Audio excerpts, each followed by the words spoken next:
Let's talk anime.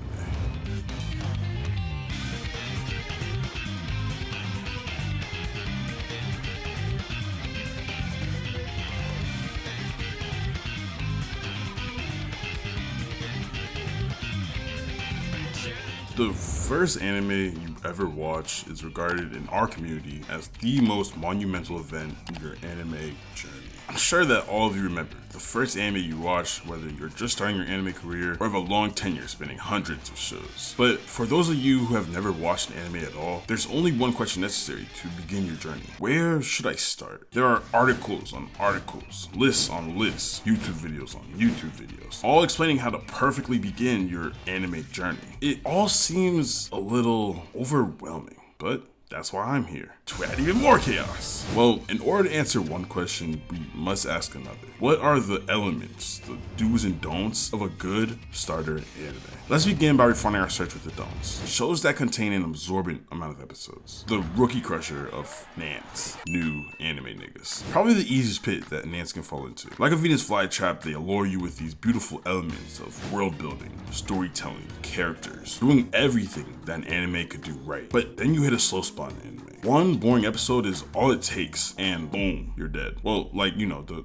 Venus flytrap example, not actually dead. Nan's first animes should not be shows like One Piece or Naruto. These are shows that have built amazing reputations due to their immersive plots, but there's also massive amounts of fillers, and honestly, all it takes is a single information-heavy episode, and the Nan could immediately lose interest. Well, Naruto was my first anime, and that's fire that was your first experience. But let's be for real. Nans who watch animes with 100 plus episodes and immediately fell in love with it were just destined to love anime. So for the other 70% of the Nans who might not be able to push through those boring parts, they'll abandon the show and just say that it wasn't for them. The show has to be good. You know, you would think that this is common knowledge, that Nan's first show should be something that they would enjoy.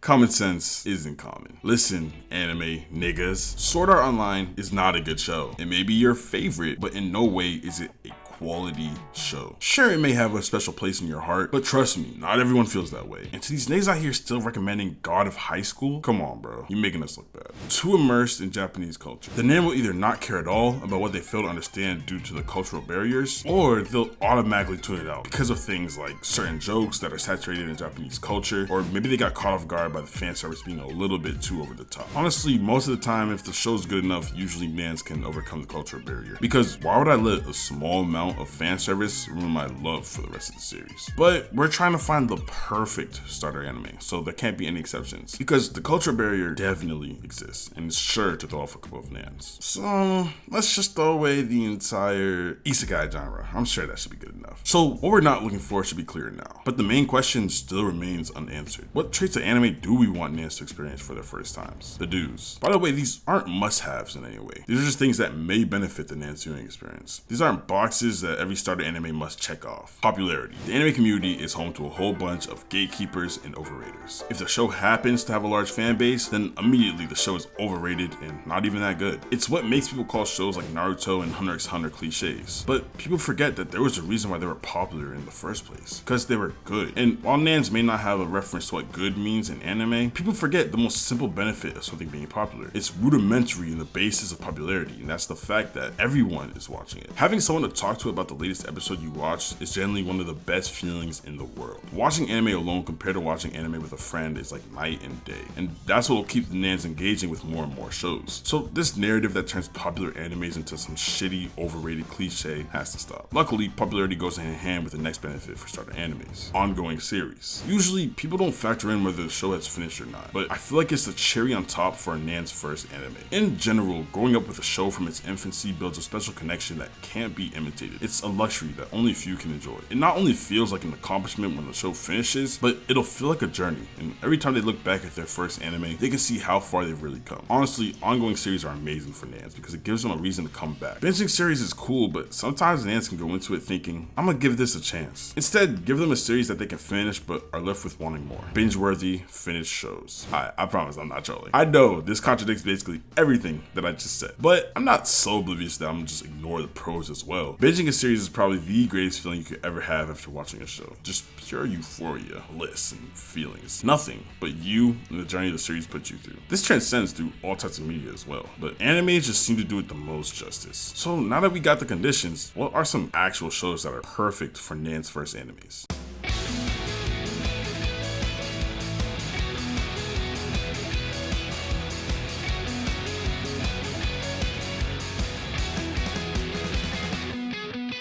Erased. 12 episodes, 8.3 rating, ranked number 264. Erased is a mystery singing that takes place in the life of a 29-year-old mangaka who gained the ability to travel back in time. Connecting the past to the present, he tries to uncover the truth behind the recent and not so recent tragedies that occur in his life. While I do have my own opinions about the show, I can agree that this is one of the greatest starter animes that bridges Western media lovers into the world of anime. It doesn't get too deep into the anime culture, following the typical thriller genre progression that you would expect to see, but nonetheless, it's still a good show.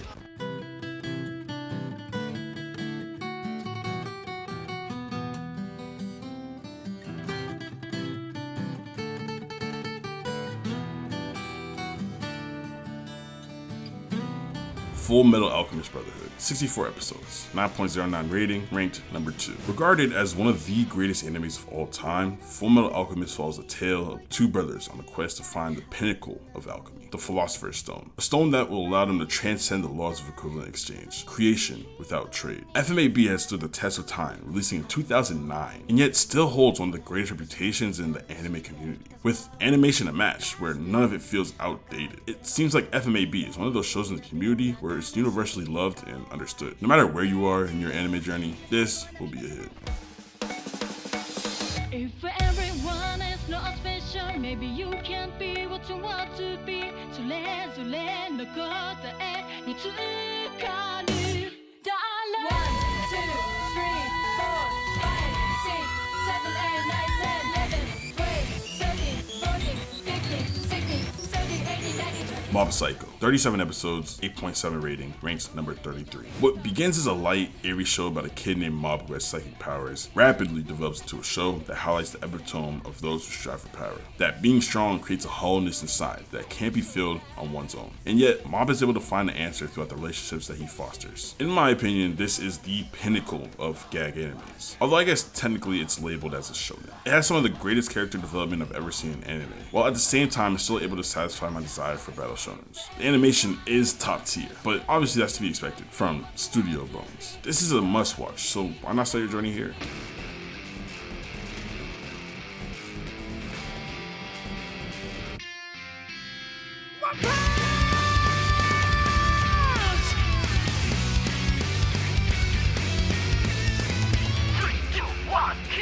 One Punch Man, 24 episodes, 8.49 rating, ranked number 137. All it takes is a single punch for him to defeat his enemies. No matter who he's faced against, the outcome is always the same. What once was an incredible passion to fight evil regressed into a sad, middle-aged, bald-headed freak. Honestly, this show is just funny as fuck to me, and this one holds a special place in my heart since One Punch Man was actually the first anime I ever watched as a man. I find myself rewatching the show at least twice a year, and I don't see myself stopping anytime in the near future. It feels like it has infinite replay value. The show is made by the same creator of Mob Psycho, so there are similar themes, but One Punch Man is definitely the less serious of the two. So if you're just looking for a chill, funny watch, this is the one for you.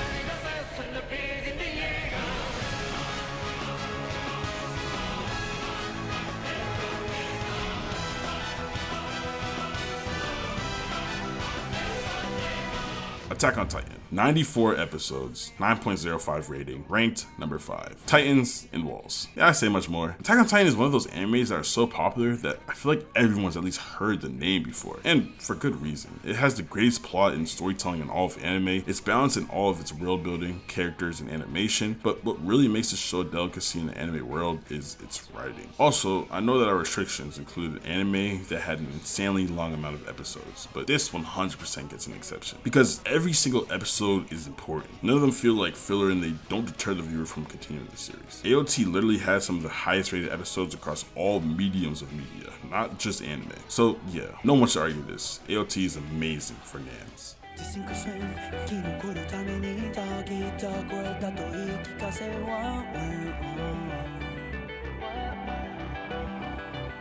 Vinland Saga, 48 episodes, 8.81 rating, ranked number 31. Dramatic events set a kid named Thorfinn on a perilous journey of revenge. In an era of war, all he sees around him is misery and death. But every hint he sees about the truth of what he's chasing is clouded in his haste for revenge. Yeah, I really do the synopsis shit, I ain't gonna lie. Vinland Saga is an interesting series, where the first season and second season feel like two entirely different shows. But this is also one of the series where the second season is better than the first. And that's a hard feat to accomplish, since the first season was a sounding success to all who watched it. It gives a little Game of Thrones vibes, so for those nans coming from the Western media, it'll be an easier transition. Recommending and fighting starter animes to begin your journey can sometimes feel a little overwhelming, especially since it seems like there are so many shows out there. So I hope that this helped you refine your search, so that choosing your first anime to watch isn't as hectic as it needs to be. Because anime is great. I mean, just look how I turned out, right? No, okay.